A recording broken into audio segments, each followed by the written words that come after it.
fucked up my day off.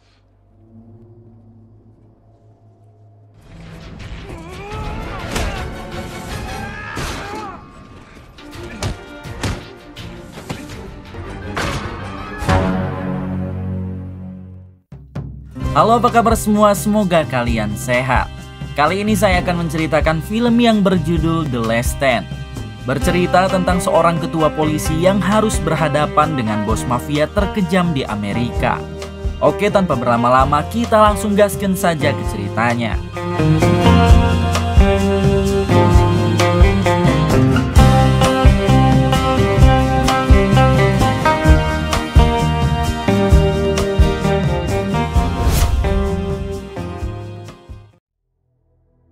Di awal film kita akan dibawa ke perbatasan Amerika-Meksiko, tepatnya di kota Summerton. Di sini terlihat ada seorang pria yang baru turun dari mobilnya. Ternyata pria itu adalah ketua sheriff yang bernama Ray Owen. Ini orangnya. Di waktu yang sama Ray dihampiri oleh pria yang memakai topi koboi. Rupanya pria tersebut adalah wali kota setempat. Si wali kota bermaksud akan menitipkan mobil sportnya kepada Ray, karena dirinya harus menghadiri meeting di luar kota untuk beberapa hari. Ray sempat bertanya kenapa si wali kota tidak membawa saja mobilnya. Si wali kota menjawab jika dirinya akan dijemput oleh mobil rombongan.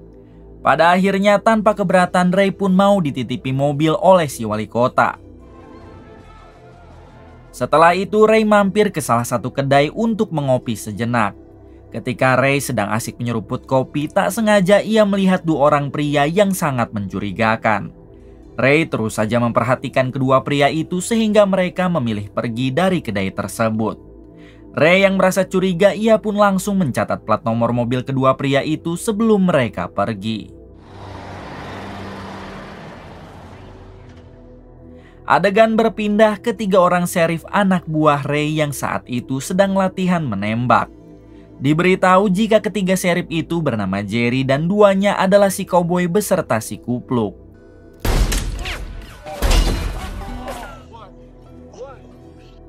Tak berselang lama Ray datang menghampiri mereka bertiga.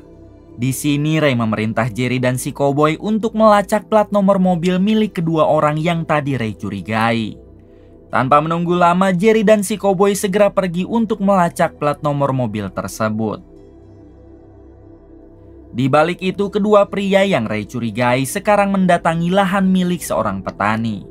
Ternyata mereka ini adalah komplotan mafia terkejam yang ada di wilayah perbatasan.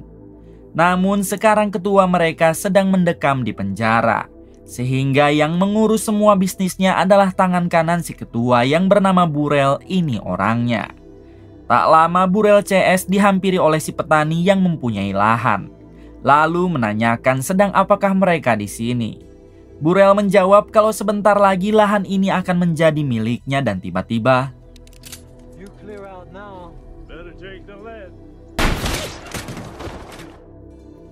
adegan berpindah ke kantor sheriff dan di sini terlihat ada seorang pria yang sedang ditahan di kantor tersebut.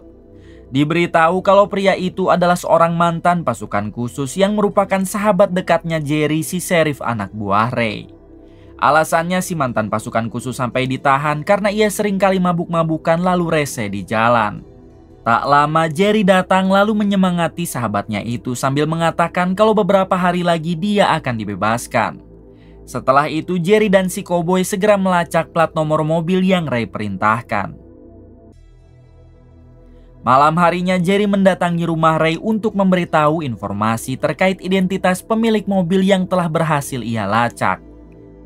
Jerry juga curhat kepada Ray kalau dirinya sebenarnya ingin pindah menjadi polisi di Los Angeles. Sebab di kota ini tidak pernah ada kasus yang Jerry tangani. Satu-satunya kasus yang pernah Jerry tangani adalah mengamankan si mantan pasukan khusus, itu pun karena sahabat dekatnya sendiri. Mendengar hal tersebut, Ray hanya tertawa, lalu mengatakan jika sebentar lagi mereka akan mendapat kasus yang besar dan Jerry sebaiknya bersiap saja. Di sisi lain memperlihatkan ketua FBI dan tangan kanannya yang sedang mendatangi penjara di Las Vegas. Ternyata si ketua FBI ini mendapat tugas yaitu memindahkan tahanan kelas kakap bernama Cortez untuk dipindahkan ke tempat hukuman mati. Terungkap fakta kalau Cortez ini merupakan ketua mafia terkejam atau bosnya Burrell, si orang yang tadi menghabisi petani.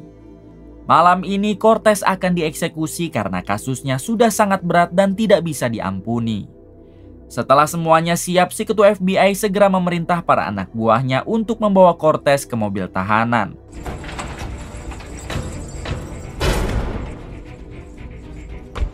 Di tengah perjalanan, iring-iringan mobil si ketua FBI harus terhenti oleh lampu merah.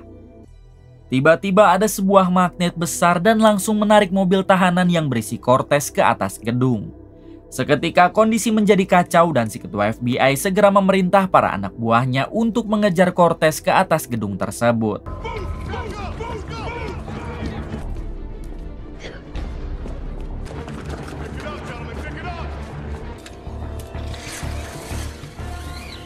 Sialnya, saat para anak buah si ketua FBI sampai ke atas, Cortez sudah berhasil melarikan diri dengan menggunakan tali ke gedung sebelah. Si ketua FBI dan tangan kanannya yang berada di bawah, mereka sempat melihat ada satu pria berlari dengan menggunakan baju oranye sama seperti Cortez. Namun ketika ditangkap, ternyata pria itu bukanlah Cortez. Di pinggir gedung sebelah, dua orang anggota FBI berhasil menemukan Cortez yang hendak kabur. Namun Cortez langsung menghabisi satu dari mereka. Kemudian yang satunya lagi, yaitu FBI wanita, Cortez bawa kabur.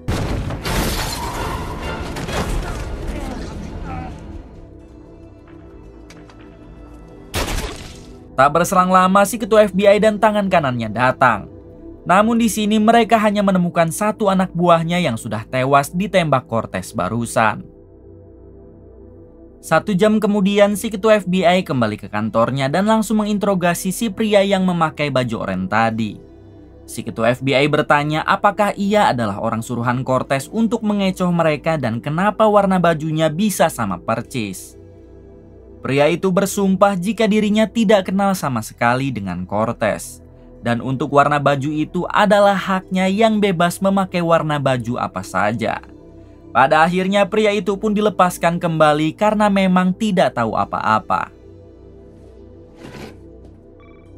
Tak berselang lama, si ketua FBI mendapat informasi dari rekannya kalau Cortez sempat tertangkap kamera CCTV di jalan dan sekarang ia menggunakan mobil sport yang melaju ke arah perbatasan Meksiko.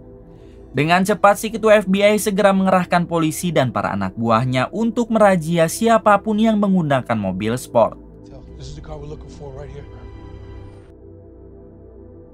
Ketika razia dilakukan, benar saja rupanya Cortez berada di sana dengan menggunakan mobil sportnya. Namun Cortez berhasil lolos karena ia nekat menerobos blokade yang dibuat oleh para polisi.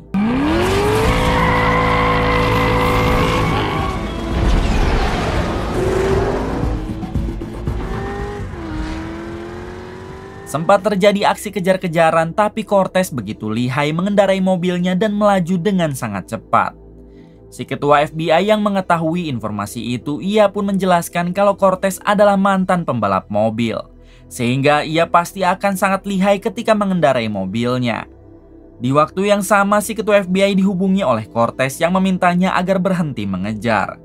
Cortez berjanji akan menghabisi anggota FBI wanita yang telah ia culik jika si ketua masih terus mengejarnya. Si ketua FBI pun hanya bisa terdiam karena ia sudah bingung harus melakukan cara apa lagi. Di sisi lain memperlihatkan Ray, si ketua sheriff yang sedang tidur di rumahnya. Tiba-tiba ia dihubungi oleh seorang wanita, anak dari petani yang sebelumnya telah dihabisi oleh Burrell, si mafia tangan kanan Cortez. Wanita itu bercerita jika ayahnya belum pulang dari pagi sehingga ia meminta bantuan Ray agar mengeceknya ke lahan milik ayahnya. Mendengar hal tersebut, Ray segera menghubungi Jerry dan menugaskannya untuk mencari si petani di lahan miliknya.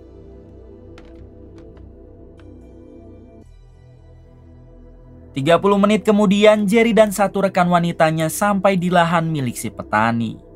Ketika masuk ke dalam, Jerry dibuat terkejut tatkala melihat si petani yang sudah dalam keadaan tewas dengan luka tembak di kepalanya. Dengan cepat, Jerry segera menghubungi Ray untuk memberitahu semuanya. Tak berselang lama, Ray dengan si koboi datang ke TKP untuk melihat jasad si petani. Di sini Ray berasumsi kalau kematian si petani ada kaitannya dengan Burrell, si orang yang tadi pagi Ray curigai. Kemudian Ray dan si koboi akan mengantarkan jasad petani ke rumah anaknya. Sementara Jerry dan rekannya Ray perintah untuk menggeledah seluruh lahan di sini, siapa tahu mereka menemukan barang bukti. Di sisi lain, tim FBI yang menggunakan helikopter berhasil menemukan Cortez sedang mengendarai mobilnya dengan kecepatan penuh. Tim FBI segera meminta para polisi untuk memblokade jalan yang akan Cortez lalui. Akan tetapi Cortez telah menyiapkan rencana dan ia langsung menghubungi para anak buahnya untuk menghancurkan blokade jalan yang dibuat para polisi.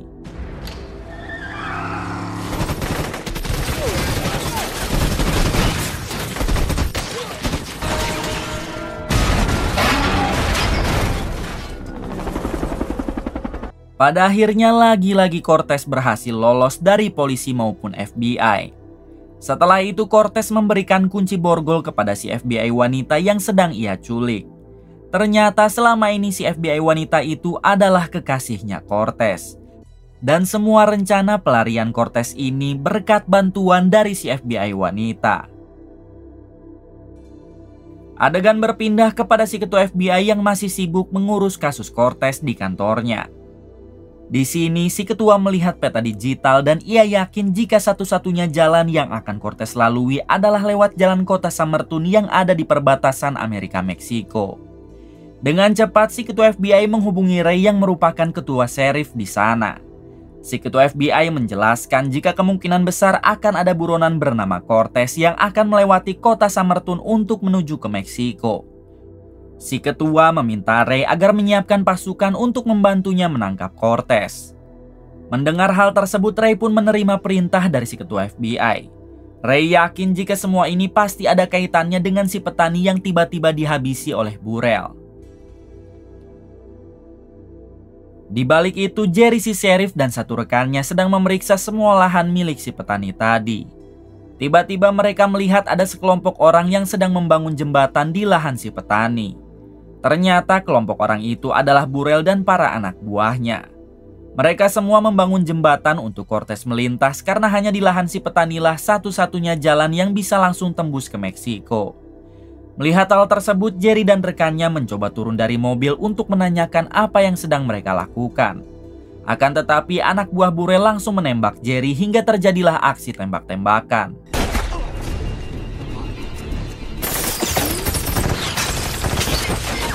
Di tengah pertempuran, Jerry harus tertembak 2 kali hingga membuatnya tak sadarkan diri.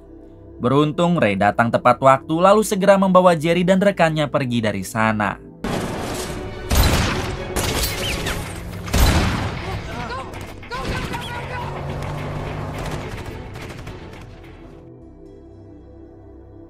Di tengah perjalanan, Jerry harus menghembuskan nafas terakhirnya karena terlalu banyak kehilangan darah. Tentunya hal itu membuat Ray dan semua rekannya pun bersedih.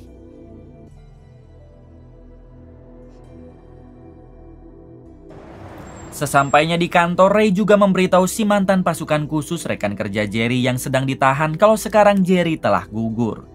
Si mantan pasukan khusus pun hanya bisa bersedih karena Jerry selalu baik kepadanya. Pagi harinya terlihat Cortez yang masih dalam perjalanan menuju kota Summerton bersama dengan kekasihnya si FBI pengkhianat. Di sini Cortez sempat bertemu dengan 2 mobil tim SWAT, namun dengan mudah ia mampu menggulingkan kedua mobil tersebut.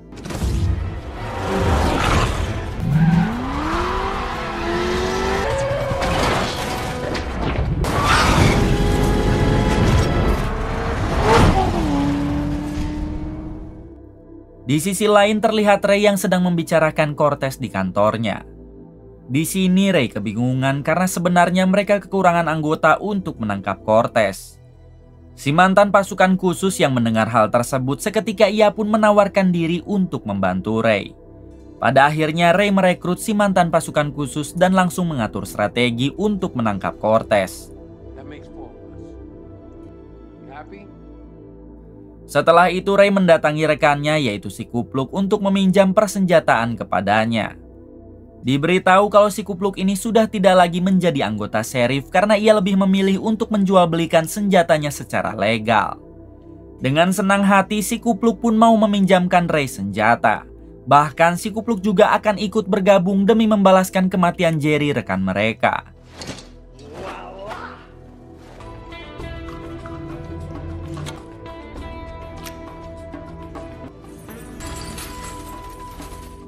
Setelah dirasa semuanya sudah siap, Ray dan tim segera berangkat untuk memburu Cortez yang akan melintasi jembatan buatan Burrell semalam di lahan milik si petani. Saat tiba di tengah kota, Ray CS berhenti untuk memblokade jalan. Karena jalan inilah satu-satunya akses menuju ke jembatan yang ada di lahan si petani. Ray menugaskan si koboi dan satu rekan wanitanya agar berjaga di sini. Sementara dirinya, si kupluk dan si mantan pasukan khusus akan bersembunyi dulu. Di waktu yang sama, si ketua FBI dan rekan-rekannya baru tiba di kota Summerton dengan menggunakan jet pribadi. Di sini mereka baru mendapat informasi dari Ray kalau Cortez akan kabur ke Meksiko dengan menggunakan jalur jembatan yang semalam telah dibuat oleh tangan kanannya di lahan si petani. Tanpa menunggu lama, si ketua FBI dan para anak buahnya pun langsung menuju ke sana. Berpindah kepada Burrell dan semua anggotanya yang baru menyadari kalau Ray telah memblokade jalan menuju jembatan. Burrell pun langsung mengamuk dan mengerahkan semua pasukan untuk menyerang si koboi dan rekannya hingga terjadilah aksi tembak-tembakan.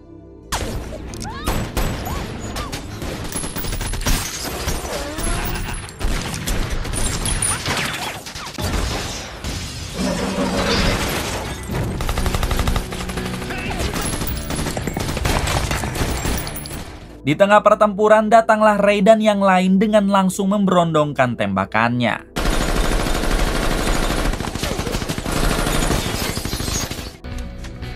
Di suatu waktu, si koboi harus tertembak sampai membuatnya tergeletak.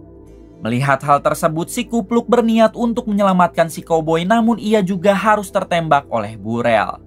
Untungnya, si mantan pasukan khusus segera membawa si kupluk dan si koboi ke tempat aman. Sedangkan Ray membantai semua anak buah Burrell yang tersisa.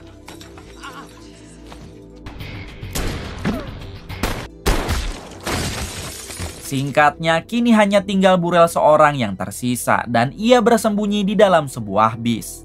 Dengan kecerdikannya, Ray tiarap masuk ke dalam kolong bis lalu menembakkan senjatanya ke arah atas hingga berhasil mengenai telinga Burrell. Kemudian dengan cepat Ray masuk ke dalam bis itu dan langsung menghabisi Burrell.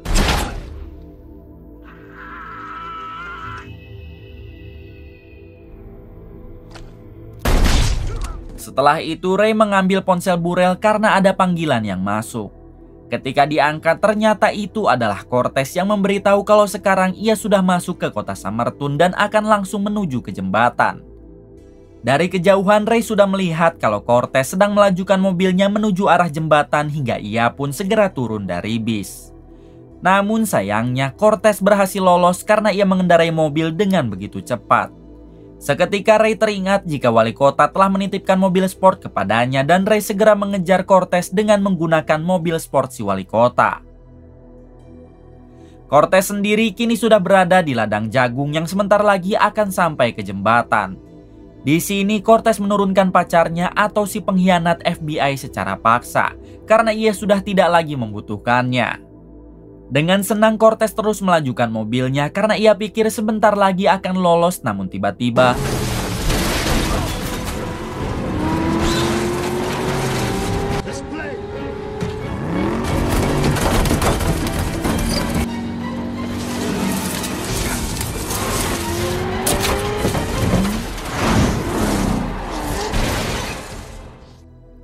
setelah beradu mobil cukup lama, pada akhirnya mobil Cortez rusak dan ia pun keluar dari mobil. Cortez langsung berlari ke arah jembatan untuk melarikan diri. Namun sayangnya Ray sudah menunggu di tengah-tengah jembatan tersebut. Di sini Cortez mengajak Ray berdamai dan ia berjanji akan memberikan berapapun uang yang Ray mau asalkan Cortez diizinkan kabur. Akan tetapi karena Ray sheriff yang jujur, ia pun menolak dan meminta Cortez agar memasangkan borgol ke tangannya sendiri. Tak ada pilihan lain, jalan satu-satunya Cortez harus melawan Ray dan terjadilah perduelan di antara mereka.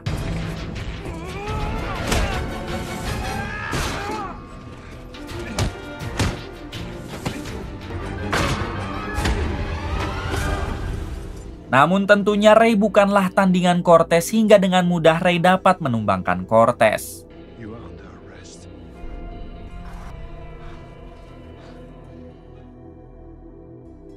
20 menit kemudian terlihat si ketua FBI dan yang lain baru sampai di kota Summertown. Ia pun langsung bertanya kepada si mantan pasukan khusus apakah Ray berhasil menangkap Cortez. Di waktu yang sama Ray datang sembari membawa Cortez yang diikat di belakang mobilnya. Terlihat juga mobil sport si wali kota yang menjadi hancur. Kemudian Ray segera memarkirkannya lagi ke tempat semula. Selanjutnya Cortez dimasukkan ke dalam mobil tahanan untuk melanjutkan hukumannya, yaitu hukuman mati. Tak lama datanglah pacar Cortez atau si pengkhianat FBI yang berpura-pura telah disandra oleh Cortez. Namun si ketua FBI yang telah mengetahui semua kebusukannya, ia pun langsung memborgol si pacar. Tak lupa si ketua FBI berterima kasih kepada Ray dan semua timnya karena jika tidak ada mereka mungkin Cortez tidak akan tertangkap. Sementara untuk si kupluk dan si koboi rekan Ray telah berhasil dibawa ke rumah sakit dan kondisinya baik-baik saja. Tak lama datanglah si wali kota yang baru menyelesaikan meetingnya. Si wali kota pun dibuat shock tatkala melihat mobil sportnya yang sudah hancur akibat dipakai menangkap Cortez oleh Ray. Namun dengan santai Ray tidak sama sekali merasa bersalah dan mengingatkan si wali kota agar jangan pernah menitipkan lagi mobil kepadanya. Kemudian film pun tamat. Terima kasih kalian semua yang telah menonton film ini hingga akhir. Semoga kalian diberikan kesehatan dan rezeki yang berlimpah. Salam untuk semuanya dari Hampura Film.